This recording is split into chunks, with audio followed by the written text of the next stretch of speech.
Theorem 9.3 कहती है कि perpendicular from centre to the chord bisect the chord, अर्थात अगर हम किसी भी सर्कल में सेंटर से परपेंडिकुलर डालें कार्ड पर तो वो कार्ड को दो इक्वल पार्ट में बांटती है। ये हमारी समस्या है बच्चों।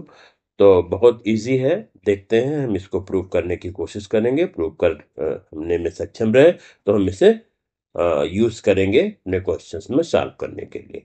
तो हमने एक सर्कल बना लिया है, आप देख रहे हैं कि सर्कल बना हुआ है। तो सर्कल को, अब सर्कल के सेंटर से हमने एक परपेंडिकुलर डाली है कार्ड पर। हमें यही बात प्रूव करनी है कि इस जो सर्कल में है ये परपेंडिकुलर जो गिरा हुआ है ए बी, आपकी कार्ड है ए बी, और ए बी पर जो परपेंडिकुलर डाला गया है वो सेंटर से जो डाला गया है ये इसको बाइसेक्ट करती है। ये बात प्रूव करनी है हमको। तो बहुत आसान है। सबसे पहले हमने ये लिख दिया गिवन में कि क्या है, हमको दिया हुआ है कि ए एंगल ए और वो एंगल 2, ये दोनों 90 डिग्री के हैं, और ए बी एक कार्ड है, इसको परपेंडिकुलर डाला गया इसलिए 90 डिग्री हुआ, और यह कार्ड आपकी दिया हुई है। हमें प्रूव करना है कि A D is equal to D B. तो ये चीज हम बच्चों ये थ्योरम को पढ़ करके, इससे समझ करके ये दोनों पॉइंट लिखते हैं, गिवन क्या है, टू प्रूव क्या है। इसके बाद में क्या करते हैं कि हमें कंस्ट्रक्शन अगर कुछ करना होता है तो हम कंस्ट्रक्शन कर लेते हैं। तो हम डॉटेड लाइन में ये दिखाए हुए हैं कि ए से ओ को मिला दिया और बी से ओ को मिला दिया।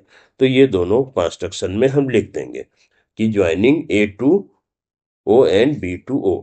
इसको लिखने के बाद में हम इन दोनों ट्रेंगल्स को बताएंगे कि जिसमें हम जा रहे हैं कुछ एक्सरसाइज करने, कुछ काम करेंगे, चीज़ों को इक्वल शो करेंगे और कांग्रुएंस शो करेंगे। तो हम पहले इन दोनों ट्रेंगल्स को इंडिकेट कर देंगे कि ये इनके बारे में हम करने जा रहे हैं। तो लिख दें in triangle O D A and O D B, इन दोनों ट्रेंगल्स के बारे में अब हम बात करेंगे। तो हम देखते हैं कि ए ओ और बी ओ ये दोनों रेडियाई ऑफ द सर्कल हैं, इसलिए ये दोनों बराबर होंगे। अब आती है बात इनके एंगल्स की बात। तो ये परपेंडिकुलर है इसलिए इसके एंगल भी बराबर होंगे, एंगल 1 और एंगल 2 ये दोनों बराबर होंगे और दोनों 90 डिग्री के होंगे। अब तीसरी बात हमको मिल जाती है कि ओडी ये जो लाइन है ये दोनों में कॉमन है, ये दोनों में कॉमन है। तो ये हम इस बात को लिख देंगे इसमें कि ये दोनों चीजें कॉमन है। तो अब ये कॉमन हो जाने के बाद में हमारी बात बचती है कि हम इसको कांग्रुएंट प्रूव करें। तो कैसे, हम क्या क्या चीजें हमने निकाल लिया, कौन सा रूल लगेगा। तो इन तीनों से हमें आर एच एस कांग्रुएंस रूल मिल रहा है, राइट एंगल मिल रहा है, हाइपोटेन्यूज बराबर मिल रहा है और एक साइड बराबर मिल रही है। तो इसलिए इस पे आर एच एस कांग्रुएंस रूल लग जाएगा।